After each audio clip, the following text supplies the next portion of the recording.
Chers amis, partout où vous nous suivez, nous voulons vous dire merci.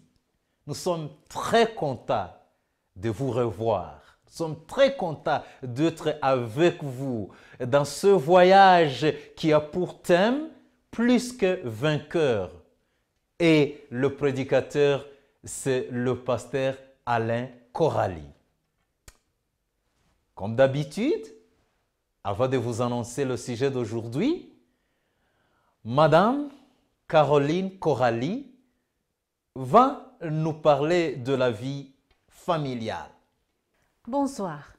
Nous allons parler ce soir de la communication dans le mariage.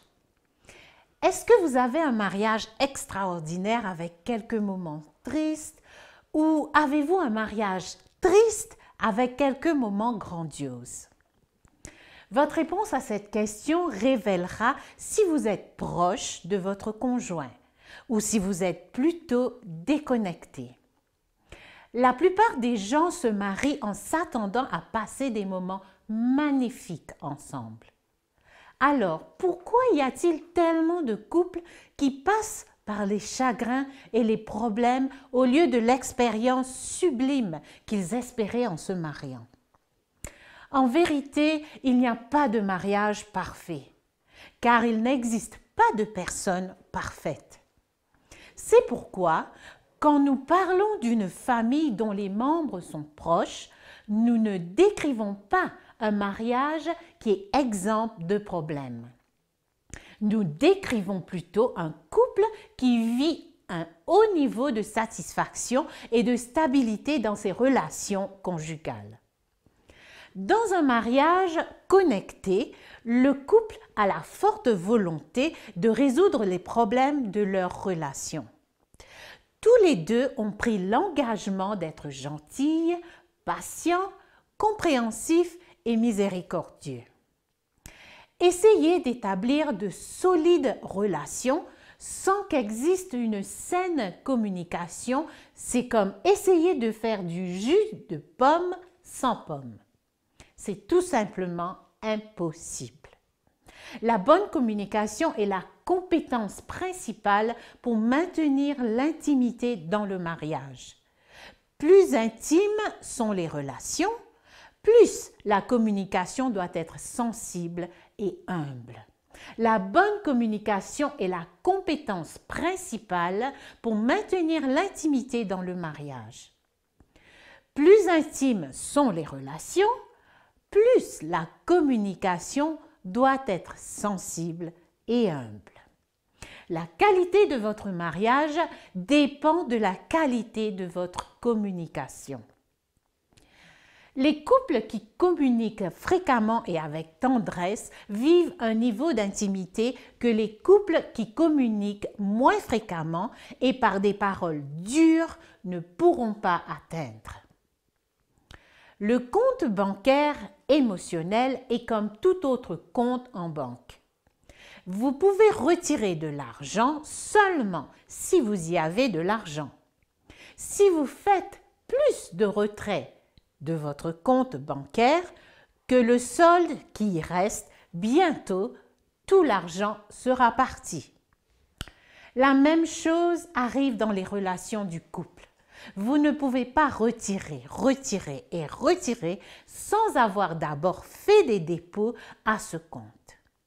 Plus vous y déposez, plus vos relations seront enrichies.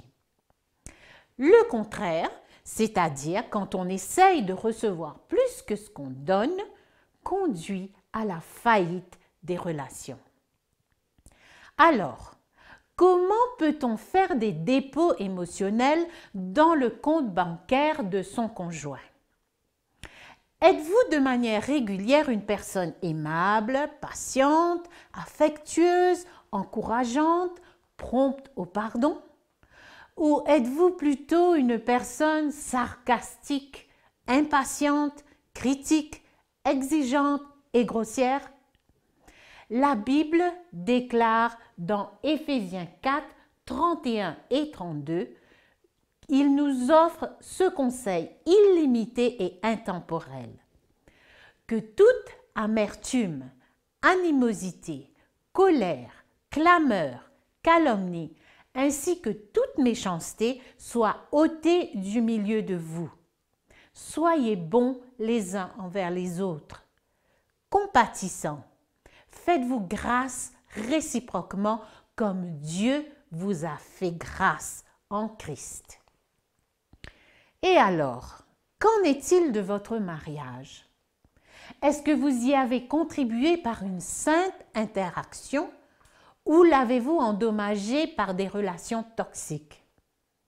Pouvez-vous être honnête avec vous-même et reconnaître ce que vous avez fait ou ce que vous n'avez pas fait pour ajouter à la situation tendue de votre vie conjugale ou pour améliorer votre mariage? Avez-vous pris la décision de faire tout ce que vous pouvez pour que votre mariage devienne un endroit où votre conjoint se sente en sécurité? Bâtir un superbe mariage exige des efforts, mais ça vaut la peine. Si vous vous engagez à vous maintenir connecté, non seulement votre mariage survivra au passage des années, mais il s'épanouira de plus en plus dans votre quotidien. Chers couples, il faut communiquer, il faut se parler. Merci pour votre attention. J'espère que vous mettrez en pratique ces conseils et je vous donne rendez-vous demain soir.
Merci Madame Caroline pour cette présentation qui nous a tous bénis.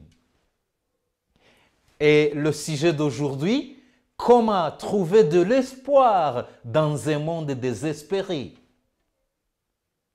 Le pasteur Alain Corali nous explique. À vous la parole, pasteur. Chers amis, c'est avec joie et plaisir que je me retrouve encore une fois pour partager la parole de Dieu. J'espère que ces causeries vous sont bénéfiques et que par la grâce de Dieu, vous apprenez jour après jour, soirée après soirée, à mieux connaître Jésus-Christ, notre Sauveur et Seigneur. Ce soir, j'aimerais vous parler du retour de Jésus-Christ, la bienheureuse espérance que nous présente la parole de Dieu. Mais avant de le faire, j'aimerais qu'on prie ensemble. Prions. Éternel notre Dieu, notre Père céleste, nous t'implorons, nous te supplions, Seigneur, de manifester ta présence parmi nous. Et permets que par ta grâce, nous puissions recevoir le message que tu as pour nous. Quand nous te demandons toutes ces grâces, au nom de Jésus. Amen. Dans une enquête récente réalisée auprès de la population américaine, on proposa aux participants une liste de plusieurs choses en leur demandant laquelle ils considéraient comme une nécessité quotidienne. En d'autres termes, de quoi avez-vous besoin pour traverser la journée? Voici ce que les Américains considèrent comme le plus essentiel. Pour 37%, c'est le café. Pour 28%, ce sont les sucreries. Pour 19%, ce sont les médias sociaux. Et pour 16%, c'est la Bible.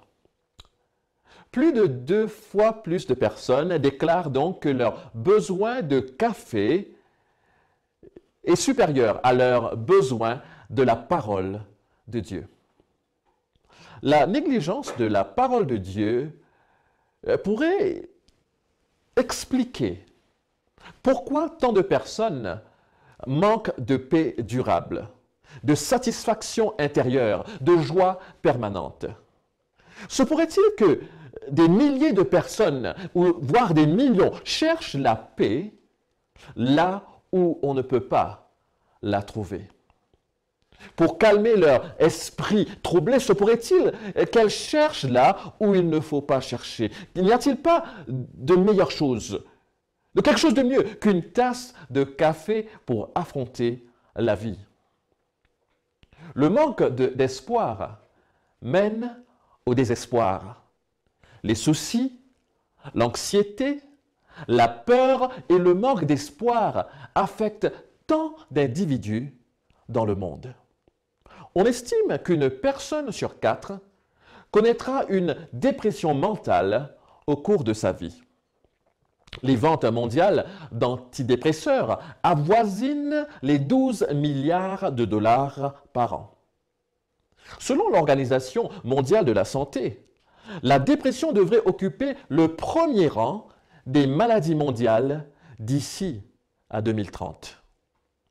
Autre triste nouvelle, le suicide fait près d'1 million de victimes par an à travers le monde. L'anxiété, si répandue dans notre société, ce sentiment intérieur que quelque chose ne va pas et que rien n'est sûr, et cette crainte de l'avenir ont créé un sentiment de vide. Lorsque nous perdons espoir, des noirs nuages sont suspendus au-dessus de notre tête. L'avenir nous paraît sombre et les lendemains incertains. Quelqu'un a dit ceci: nous pouvons vivre plusieurs semaines sans nourriture, des jours sans eau et seulement quelques minutes sans oxygène. Mais sans espoir, vous même pas y pensez. Fyodor Dostoïevski a joliment exprimé notre besoin d'espoir en écrivant « Vivre sans espoir, c'est cesser de vivre ». La bonne nouvelle est que les Saintes Écritures présentent un espoir, que dis-je, une espérance sûre et certaine. Dans son grand discours, dans son dernier discours adressé à ses disciples, Jésus nous donne la raison suprême d'espérer. Voici la merveilleuse nouvelle, la merveilleuse promesse qu'il nous fait dans Jean 14, le verset 1 à 3. Nous lisons: « Que votre cœur ne se trouble point, croyez en Dieu et croyez en moi. Il y a plusieurs demeures dans la maison de mon Père. Si cela n'était pas, je vous l'aurais dit. Je vais vous préparer une place. Et lorsque je m'en serai allé et que je vous aurai préparé une place, je reviendrai et je vous prendrai avec moi, afin que là où je suis, vous y soyez aussi. » Dans un monde où beaucoup de gens, beaucoup de personnes sont confus, perplexes, soucieux, troublés, Jésus dit que votre cœur ne se trouble point. Cessez de vous soucier. Il n'y a pas de raison d'être anxieux. Faites-moi confiance. Croyez en Dieu. Croyez en moi. Ce monde n'est pas tout. Cramponnez-vous à ma promesse. Je vais vous préparer une place et je reviendrai et je vous prendrai avec moi, afin que là où je suis, vous y soyez aussi. Le retour de Christ apporte une espérance au cœur troublé. Jésus viendra bientôt. Bientôt les chagrins de la vie seront terminés. Bientôt, nos épreuves et nos tribulations appartiendront au passé. Bientôt, la souffrance, la maladie, les guerres, les conflits de toutes sortes n'existeront plus. Le terrorisme et les horribles fusillades cesseront. Les catastrophes naturelles et leurs conséquences dévastatrices cesseront. Elles s'évanouiront à la lumière du retour du Christ. Le second avènement du Christ ne repose pas sur des vaines spéculations. Il ne repose pas sur de vains souhaits. Ce second avènement du Christ repose sur les promesses de la parole de Dieu. Le second avènement du Christ nous révèle la formidable vérité que toute l'histoire se dirige vers un point culminant, glorieux, quelque chose d'extraordinaire. L'espérance du retour de Jésus-Christ nous indique que l'histoire n'est pas un éternel recommencement, mais qu'elle nous mène quelque part, que Dieu a le contrôle de l'histoire et que nous allons rencontrer celui qui est la réponse ultime à tous nos problèmes de la vie. Sans cette conviction, il nous reste peu de choses qui rendent la vie digne d'être vécue. Dans toute l'Écriture, le Christ a promis qu'il reviendrait. Les promesses du Christ résonnent dans toute l'Écriture. Le retour du Christ est mentionné 1500 fois dans la Bible. Le retour de notre Seigneur est mentionné une fois tous les 25 versets du Nouveau Testament. 23 de ces 27 livres le mentionnent. Pour chaque prophétie de l'Ancien Testament qui annonçait l'avènement du Christ, il y en a 8 sur le second avènement. Quelle bénédiction ce sera lorsque Jésus-Christ, notre roi, reviendra dans sa gloire. Comment donc sera ce retour? Comment ce retour sera-t-il, se fera-t-il? Voyons ensemble ce que nous enseigne la parole de Dieu. D'abord, il nous est dit que le retour de Jésus sera un retour personnel et littéral. Certains chrétiens croient que le royaume de Dieu se limite au royaume spirituel dont Jésus a parlé et que son retour se fera uniquement de manière spirituelle, dans le cœur des croyants. Mais cela n'est pas conforme à l'Écriture. Quand Jésus monta au ciel dans une nuée, la Bible nous dit que 2 anges s'adressèrent aux disciples qui continuaient à fixer les yeux en haut après le départ du Seigneur. Et dans Acte 1, le verset 11, la Bible nous dit que ces anges leur dirent « Hommes galiléens, pourquoi vous arrêtez-vous à regarder au ciel?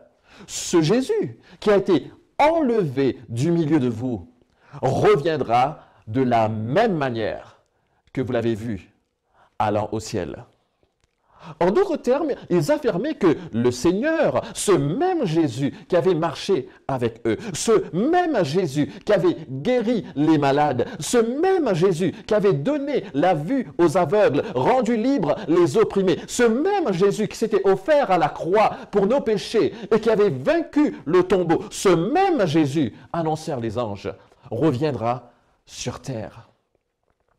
Chers amis, laissez-moi ajouter une chose. Non seulement est-il dit que le retour de Jésus sera littéral et personnel, son retour sera aussi universellement visible. Dans Matthieu, le chapitre 24, les versets 25 à 27, Jésus dit clairement ceci à ses disciples. « Je voulais annoncer d'avance. Si donc on vous dit, voici il est dans le désert, n'y allez pas.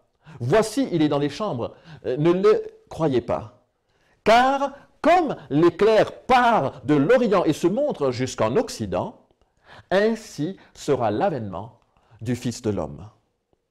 Saviez-vous, chers amis, qu'à l'instant même où je vous parle, pas moins de 1800 orages sont en cours un peu partout dans le monde. À chaque seconde de la vie de la planète Terre, près de 6000 éclairs sillonnent l'espace atmosphérique, dont une bonne partie frappe le sol. Plus spectaculaires sont les éclairs qui se détachent parfois pour aller frapper le sol à plusieurs kilomètres de la zone orageuse. En fait, au sein de la nature, il n'existe pas de spectacle plus grandiose que celui d'un puissant orage au milieu du déluge, le fracas du tonnerre et l'embrasement des éclairs. La Bible nous dit que la seconde venue de Jésus sera une manifestation grandiose. Jésus affirme que son retour sera visible pour tous. C'est ainsi que l'apôtre Jean, dans le livre de l'Apocalypse, le chapitre 1, le verset 7, il déclare ceci: « Voici, il vient sur les nuées, et tout œil le verra. » Mes chers amis, le retour de Christ sera non seulement personnel, littéral et visible. La Bible nous dit que son retour sera aussi audible. Ceux qui essaieront sans doute de se couvrir les yeux pour ne pas voir le retour de Jésus-Christ l'entendront. La Bible déclare que sa venue se manifestera par le son autant que par la vue. Dans 1 Thessaloniciens 4, le verset 16, la Bible nous dit que le Seigneur lui-même a un signal donné à la voix d'un archange et au son de la trompette de Dieu descendra du ciel.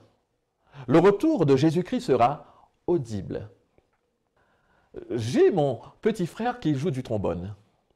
Il est un bon musicien. Mais je dois l'avouer, quand il était petit et qu'il commençait à pratiquer son instrument, c'était dur aux oreilles. À l'époque, quand il venait à pratiquer, il ne jouait pas très bien, mais très fort. Et on pouvait l'entendre, je dirais, à des kilomètres à la ronde. J'exagère ici, mais ça semblait être le cas. Une seule personne, avec un instrument, et tant de bruit.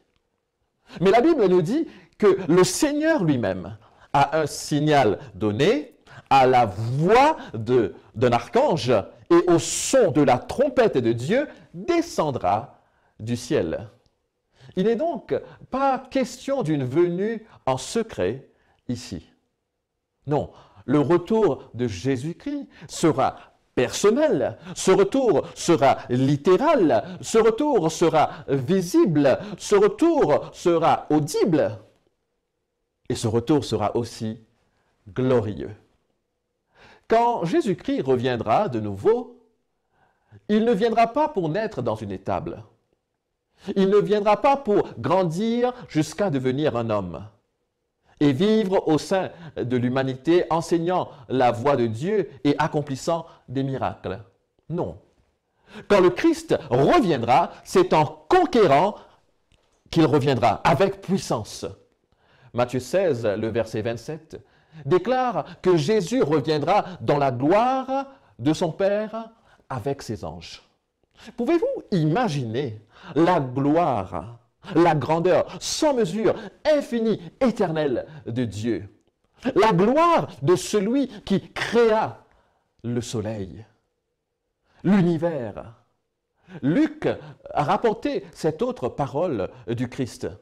Il nous est dit dans Luc 9, le verset 26, que le Fils de l'homme viendra dans sa gloire et dans celle du Père avec ses saints anges.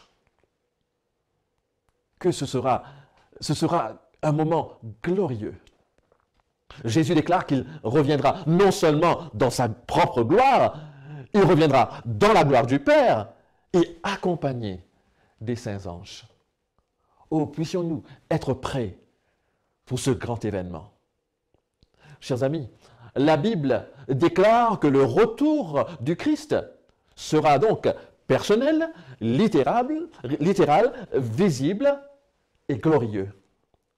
La Bible nous dit aussi que la venue, que le retour de Jésus sera soudain, inattendu. Dans Matthieu 24, Jésus nous dit encore, dans le verset 43 et le verset 44, il dit ceci. « Sachez-le bien, si le maître de la maison savait à quelle heure de la nuit le voleur doit venir, il veillerait et ne le laisserait pas pénétrer dans sa maison. C'est pourquoi, vous aussi, tenez-vous prêts, car le Fils de l'homme viendra à l'heure où vous n'y penserez pas. » C'est sans doute en s'inspirant de cette parole de Jésus que l'apôtre Paul a écrit aux Corinthiens de Thessalonique en ces mots. Il dit ceci, « Vous savez que le jour du Seigneur viendra comme un voleur dans la nuit. Quand les hommes diront « paix et sûreté », alors une ruine soudaine les surprendra. Comme les douleurs de l'enfantement surprennent la femme enceinte, et ils n'échapperont pas. » Certains ont conclu à partir de ces deux versets que Jésus viendra en secret, de manière invisible. Une telle vision des choses contredit cependant la description biblique du retour de Jésus-Christ, en gloire et en majesté. Paul ne dit pas que la venue du Christ se fera en secret, mais qu'elle sera pour les incroyants aussi inattendue que celle d'un voleur. Quand un voleur planifie de cambrioler votre maison, il ne vient pas d'abord chez vous pour vous dire « Bonjour monsieur, bonjour madame, excusez-moi de vous déranger, mais c'était tout simplement pour vous dire que j'ai l'intention de cambrioler votre maison ce soir autour de 21h. » Non. Quand le voleur vient, il vient toujours par surprise, de manière inattendue. Et donc, quand la Bible nous dit que Jésus viendra comme un voleur, elle dit tout simplement que cette venue sera soudaine et inattendue. Le Christ arrive à la même conclusion quand il compare le temps de sa venue avec la période qui a précédé le déluge. Et il dit ainsi dans Matthieu 24, le verset 38 et 39, « Car dans les jours qui précédèrent le déluge, les hommes mangeaient et buvaient, se mariaient et mariaient leurs enfants, jusqu'au jour où Noé entra dans l'arche. Et ils ne se doutèrent de rien, jusqu'à ce que le déluge vint et les emporta tous. Il en sera de même à l'avènement du Fils de l'homme. » Bien que Noé eût annoncé un déluge à venir pendant de nombreuses années, le déluge prit la plupart de ses contemporains par surprise. On pouvait distinguer à cette époque deux catégories de gens. Les uns qui crurent les paroles de Noé. Ceux-là entrèrent dans l'arche et furent sauvés. Les autres choisirent de rester dehors. Et le déluge vint et les emporta tous. Que se passera-t-il au retour du Christ? L'apôtre Paul dit ceci dans 1 Thessaloniciens 4, le verset 16. Nous avons lu le texte déjà. Il dit « Car le Seigneur lui-même a un signal donné, à la voix d'un archange, et au son de la trompette de Dieu descendra du ciel. » Et il ajoute « Et les morts en Christ ressusciteront premièrement. » L'appel de Dieu et le son de la trompette seront si pénétrants que les morts en Christ se réveilleront et sortiront de leur tombeau. Bonne nouvelle. Bonne nouvelle. Pouvez-vous imaginer la joie lorsque les tombeaux s'ouvriront et que les familles seront réunies. Mais il y a encore de bonnes nouvelles. Remarquez ce qui arrivera aux justes vivants, ceux qui seront vivants, au moment du retour de Jésus. Il est dit au verset 17, « Ensuite, nous les vivants, qui seront restés, nous serons tous ensemble, enlevés avec eux sur des nuées, à la rencontre du Seigneur dans les airs. Et ainsi, nous serons toujours avec le Seigneur. » Alléluia. Les fidèles disciples de Jésus seront enlevés avec les morts ressuscités pour rencontrer le Seigneur dans les airs. Quelle joyeuse réunion ce sera pour de nombreuses familles. Paul nous donne davantage de détails sur ce qui arrivera au moment du second avènement du Christ.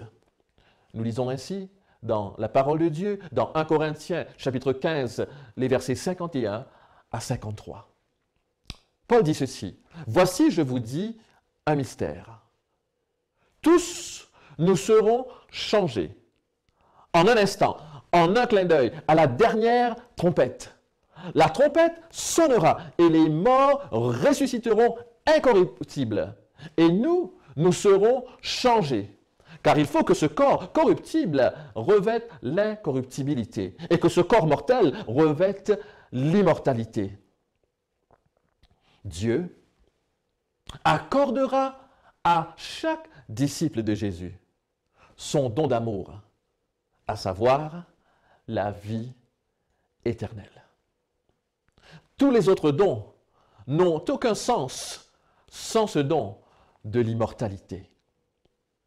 La volonté de mon Père, nous dit Jésus dans Jean 6, le verset 40, c'est que quiconque voit le Fils et croit en lui ait la vie éternelle, et je le ressusciterai au dernier jour.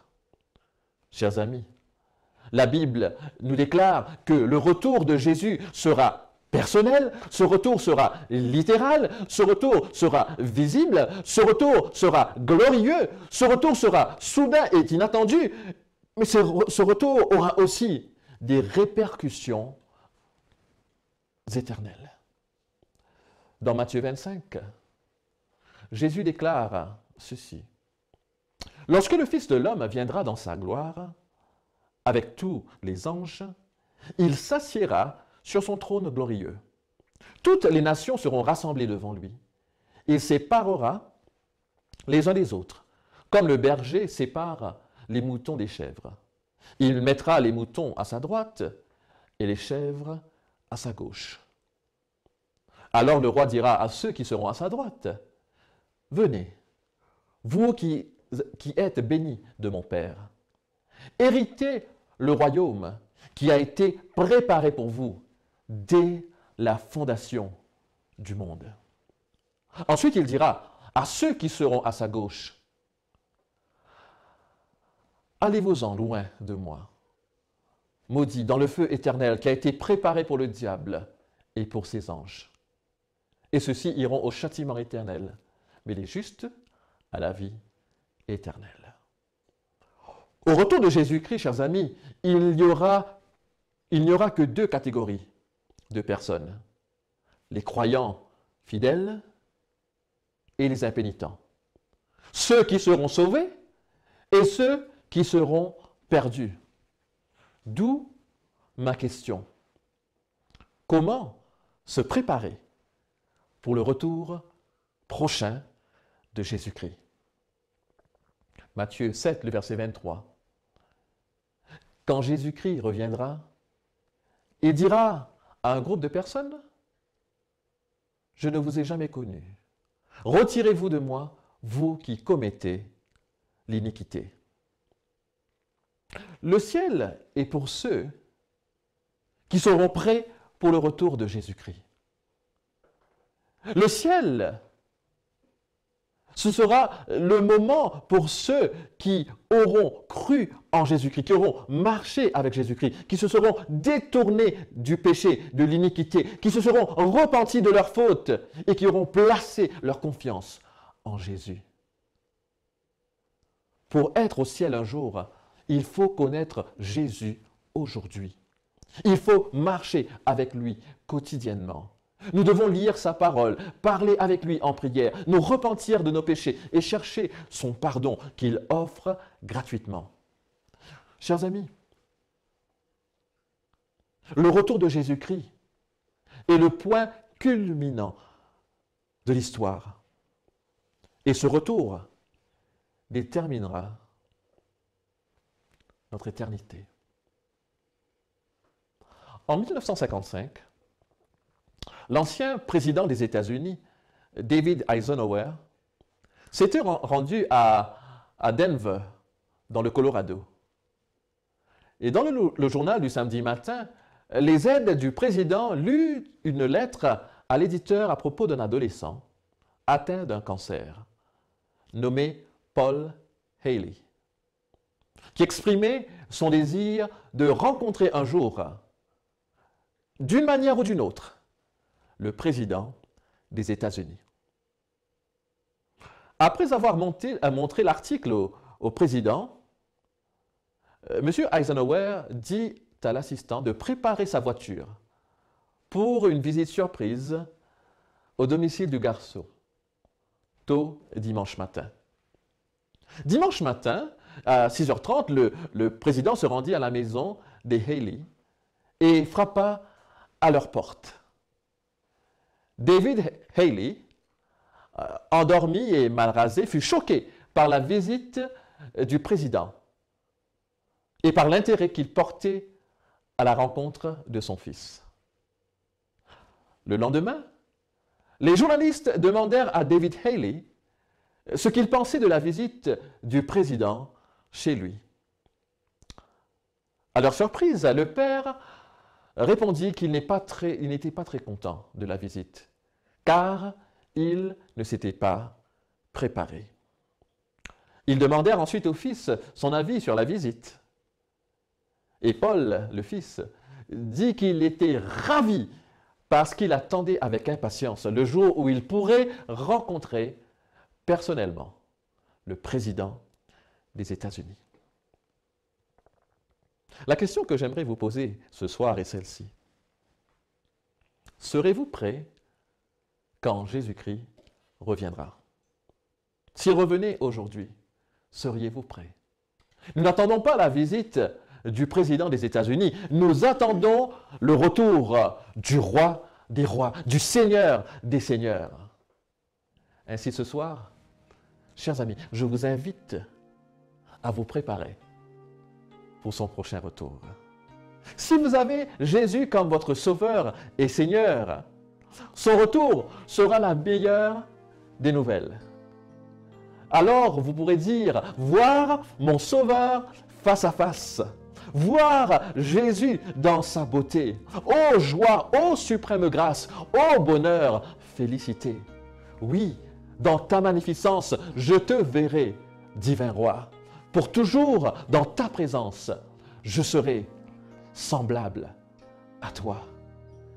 Pour celui qui aime Jésus, pour celui qui marche avec Jésus, le retour de Jésus est la bienheureuse espérance.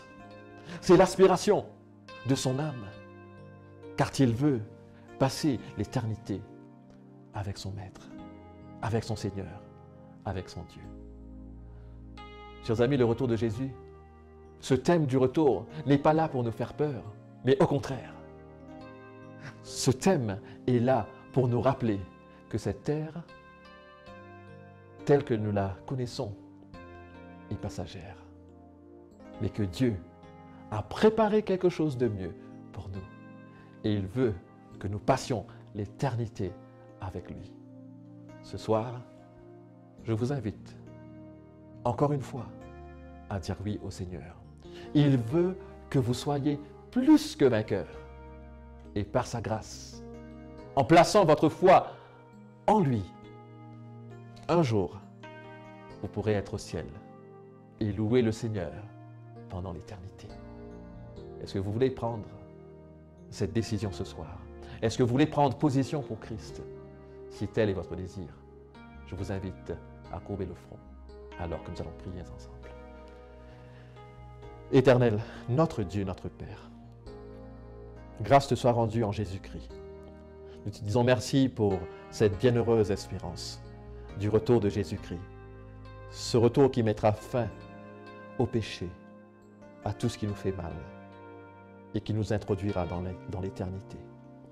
Permets que, dans ta grâce infinie, nous puissions être fidèles et marcher avec toi jusqu'au jour où nous te verrons face à face.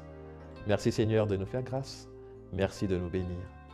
Et renvoie-nous dans ta paix, au nom de Jésus. Amen. Chers amis, que Dieu vous bénisse, que Dieu vous garde, que Dieu vous protège, et que par sa grâce, nous puissions nous retrouver demain soir pour continuer notre marche avec Jésus. Amen.